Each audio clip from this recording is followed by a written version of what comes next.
வணக்க மக்களே, இந்த வீடியோவில் நம்ம பார்க்க போகிறது நடிகை த்ரிஷா தன்னை விட 6 வயசு கம்மியான ஒரு ஆள் கூட ரிலேஷன்ஷிப்பில் இருந்திருக்காங்க. அது யார் என்னங்கிற டீட்டெயிலை பற்றி தான் இந்த வீடியோவில் நம்ம பார்க்க போகிறோம். அதுக்கு முன்னாடி நம்ம சேனலை சப்ஸ்கிரைப் பண்ணாமல் இருந்தீங்கன்னா மறக்காமல் சப்ஸ்கிரைப் பண்ணிக்கோங்க. அதுக்கப்புறமும் இந்த வீடியோவில் வியூ ப்ராடக்ட்னு உங்களுக்கு ஷோ ஆகும். அதை கிளிக் பண்ணிங்கன்னா அதில் இருக்கக்கூடிய ஏகப்பட்ட ப்ராடக்ட்டு பெரும்பாரியான ஆஃபரில் போட்டுக்கிட்டு இருக்காங்க. 70%, 80%, 90%ன்னு. அதில் உங்களுக்கு ஏதாவது ரொம்ப தேவை, அவசியம், அத்தியாவசியம்னா மட்டும் அதை நீங்கள் பர்ச்சேஸ் பண்ணிக்கோங்க. மற்றபடி எதுவும் பார்த்தீங்கன்னா கம்பல்ஷன் மேண்டட்ரியெலாம் பார்த்தீங்கன்னா கிடையாதுங்க.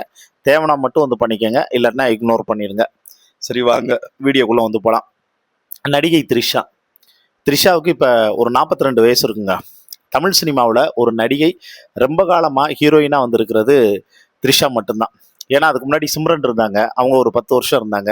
நயன்தாராவும் வந்திருந்தாங்க, பெருசாக பார்த்தோன்னா வந்ததில்லை.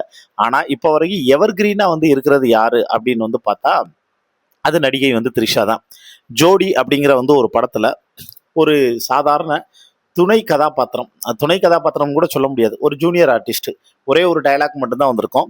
அதில் சிம்ரனோட ஃப்ரெண்டாக பார்த்தோன்னா நடிச்சிருப்பாங்க. பிரசாந்த் ஹீரோ, சிம்ரன் ஹீரோயின், ஜோடி படம். அதுக்கு அப்புறமா 90s அப்போ வந்த படங்க ஜோடி. அதுக்கு அப்புறமா இப்போ வரைக்கும் கிட்டத்தட்ட 26 வருஷமாச்சு. 26 வருஷத்தில் அவங்க ஹீரோயினாக மட்டும்தான் நடிச்சிட்டு இருக்காங்க. நிறைய படங்கள் திடீர்னு த்ரிஷாவுக்கு ஃப்ளாப் ஆகும். அதே மாதிரி ஏதாவது ஒரு படம் டப்புன்னு ஹிட்டு கொடுத்து அவங்கள மறுபடியும் பேக் டு ஃபார்ம் கொண்டு வந்துடும். த்ரிஷாவுக்கு 42 வயசுக்கு மேலே ஆகுதா அப்படின்னு சொன்னால் யாரும் நம்ப முடியாது. அந்தளவுக்கு தன்னை ரொம்ப யங்காக மெயின்டைன் பண்ணிட்டு வர்றாங்க. அதே மாதிரி தான் த்ரிஷாவுடைய அம்மா உமா கிருஷ்ணனும். அவங்களும் பார்க்குறதுக்கு பயங்கர யங்காக இருப்பாங்க. த்ரிஷாவும் கிட்டத்தட்ட அவங்களும் பக்கத்தில் அக்கா தங்கச்சின்னு தான் சொல்லுவாங்களே ஒழிய அம்மா பொண்ணுன்னு சொல்ல மாட்டாங்க. த்ரிஷாவுடைய லட்சியம் வாழ்நாள் முழுக்க சினிமாவில் நடிக்கிறது. சினிமாவில் நடிக்கிறதோட மட்டும் இல்லாமல் சினிமாவிலேயே இருக்கிறது. எப்போ என்னோட நடிப்பை நான் நிப்பாட்டுவேன் அப்படின்னா, எனக்கு கல்யாணம் ஆகி நான் எப்போ கன்சீவாக இருக்கணும் அப்போ தான் நான் நடிக்கிறதவே நிப்பாட்டுவேன் அப்படின்னு த்ரிஷா சில பேட்டியெல்லாம் சொல்லியிருந்தாங்க.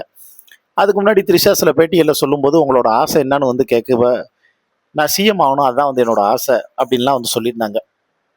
அந்த வீடியோக்கள் எல்லாமே இப்போ ட்ரெண்டாக ஆரம்பிச்சிருங்க. இது ஒரு பக்கம் இருக்கக்கூடிய சூழ்நிலையில் சமீபத்தில் இப்போ ஒரு பத்திரிகையாளர் பயங்கர பரபரப்பாக சில விஷயங்கள்லாம் தகவல்லாம் சொல்லியிருக்காங்க. அப்படி சொல்லும்போது த்ரிஷா முதல்ல டேட்டிங்கில் இருந்தது நடிகர் ராணா கூட. நடிகர் ராணாவும் த்ரிஷாவும் நல்ல பழக்கம், அவங்களுக்குள்ள நல்ல ஒரு கெமிஸ்ட்ரி போயிட்டு இருந்தது. அதே மாதிரி 2 பேரும் ஒன்றா டேட்டிங்கும் செஞ்சுட்டு இருந்தாங்க. அதுக்கப்புறமும் அவங்க குடும்பம், 2 பேரோட குடும்பத்துக்கு ஆரம்ப காலகட்டத்தில் இந்த விஷயங்கள் சொல்ல ஆரம்பித்தோடனே த்ரிஷா குடும்பத்தில் அக்செப்ட் பண்ணிக்கிட்டாங்க. ஆனால் ராணா குடும்பம் ரொம்ப பாரம்பரியமாக இருந்ததுனால ஆஃப்டர் மேரேஜுக்கு அப்புறமும் கல்யாணத்துக்கு அப்புறமும் கம்ப்ளீட்டாக நடிக்கக்கூடாது, அது செட் ஆகாது அப்படின்னு சொல்ல, அப்போ அவங்களுக்குள்ள சில கருத்து வேறுபாடுகள் ஏற்பட்டு பிரேக்கப் ஆகி நம்ம ஃப்ரெண்ட்ஸாகவே இருந்துடலாம் அப்படிங்கிற மாதிரி சொல்ல ஆரம்பித்து கண்டினியூ பண்ண ஆரம்பித்தாங்க.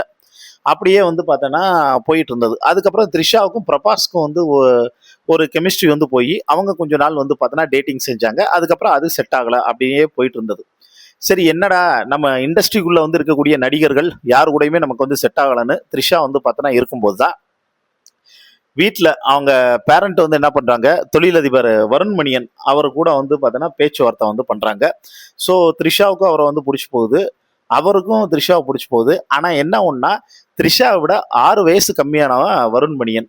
பட் இருந்தாலும் எனக்கு த்ரிஷா தான் வேணும்னு அடம் பிடிக்க 2 பேரும் பேசி பாருங்கன்னு சொன்னேன். அவங்க 2 பேரும் பேச அவங்களுக்குள்ள கெமிஸ்ட்ரி ஒர்க் அவுட் ஆக செம அண்டர்ஸ்டாண்டிங்கில் தான் போயிட்டு இருந்தது.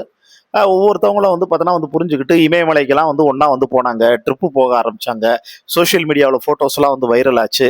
சரி, த்ரிஷாவுக்கு பார்த்தோன்னா மேரேஜ் அப்படின்னு பல பேர் பார்த்தோன்னா இளைஞர்கள் சோகத்தில் இருக்கும்போது திடீர்னு ஒரு ஷாக்கிங் நியூஸு என்னன்னா, த்ரிஷாவோட பார்த்தோன்னா கல்யாணம் நின்றுச்சு அப்படின்னு.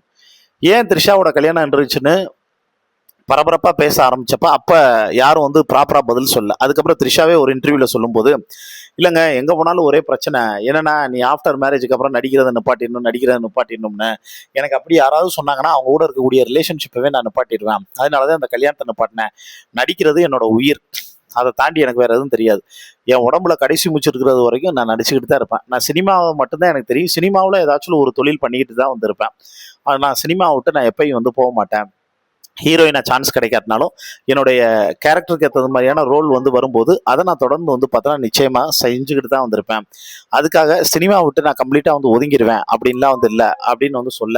அப்போ நீங்கள் எப்போ மேடம் வந்து சினிமாவுக்கு ஒருவேளை நீங்கள் சினிமா விட்டு நிற்கணும்னா எப்போ நிற்பீங்க அப்படின்னு வந்து கேட்டதுக்கு, என்னைக்கு நான் கன்சீவாக இருக்கணும் அன்னைக்கு தான் நான் சினிமா விட்டு நிற்பேன் அப்படின்னு வந்து த்ரிஷா வந்து சொல்ல. இப்போ இது எல்லாமே பரபரப்பாக வந்து போயிட்டு இருக்கிறப்ப, ஸோ நீங்கள் இந்த இந்த சொப்பன சுந்தரியை இதுக்கு முன்னாடி பல பேர் வச்சுருந்தாங்க. ஆனால் இப்போ கரண்ட்டாக வந்து வச்சிருக்கிறது இவர் தான் அப்படிங்கிற மீம்ஸ் எல்லாம் வந்து போட ஆரம்பிச்சு விஜயினுடைய ஃபோட்டோ. இப்போ விஜய் இவங்களும் வந்து அண்டர்ஸ்டாண்டிங்கில் வந்து இருக்கும்போது இப்போ என்னன்னா இவங்க எல்லாரும் வந்து சைடு ஆப்ஷனாக வச்சிருந்த த்ரிஷா விஜயத்தை மெயின் ஆப்ஷனாக வந்து பார்த்தோன்னா வச்சுருந்துருக்காங்க. அதுக்கப்புறம் இந்த பிரேக்கப்புக்கு எல்லாத்துக்கு அப்புறமும் விஜய் கூட தான் த்ரிஷாவுக்கு ரொம்ப ஸ்ட்ராங்கான ரிலேஷன்ஷிப் வந்து பார்த்தோன்னா ஏற்பட்டு அது கிட்டத்தட்ட அவங்க கன்சீவாக வந்துருந்து அதுக்கப்புறம் அபார்ட் ஆகி இப்போ மறுபடியும் அந்த ரிலேஷன்ஷிப்பை மறக்க முடியாத அளவுக்கு வந்து அப்படியே வந்து போக போக போகத்தான் அது விஜய் குடும்பத்தில் மிகப்பெரிய குளறுபடியாக வந்து மாறி இருக்கு. இப்போ அவங்களோட டைவர்ஸ் வரைக்கும் வந்து போயிருக்கு. கூடிய சீக்கிரம் விஜய் வந்து சங்கீதாவுக்கு டைவர்ஸ் பண்ணி செட்டில்மெண்ட் பண்ணி த்ரிஷாவை கல்யாணம் பண்ணிக்கிட்டாலும் ஆச்சரியப்படுறதுக்கு வந்து எதுவுமே இல்லை. அதே நேரத்தில் கட்சியில் த்ரிஷாவுக்கு பெரிய போஸ்டிங் கொடுத்தாலும் ஆச்சரியப்படுறதுக்கு எதுவும் இல்லை அப்படின்னு விஜய் இப்போ சொன்ன தகவலும் அதே மாதிரி அந்த பத்திரிகையாளர் சொன்ன தகவலும் இப்போ காட்டுத்தீ மாதிரி வந்து பரவிக்கிட்டு இருக்குங்க. இதை பற்றி உங்களுக்கு தோணக்கூடிய கருத்துக்களை கீழே இருக்கக்கூடிய கமெண்ட் பாக்ஸில் மறக்காம மென்ஷன் பண்ணுங்க.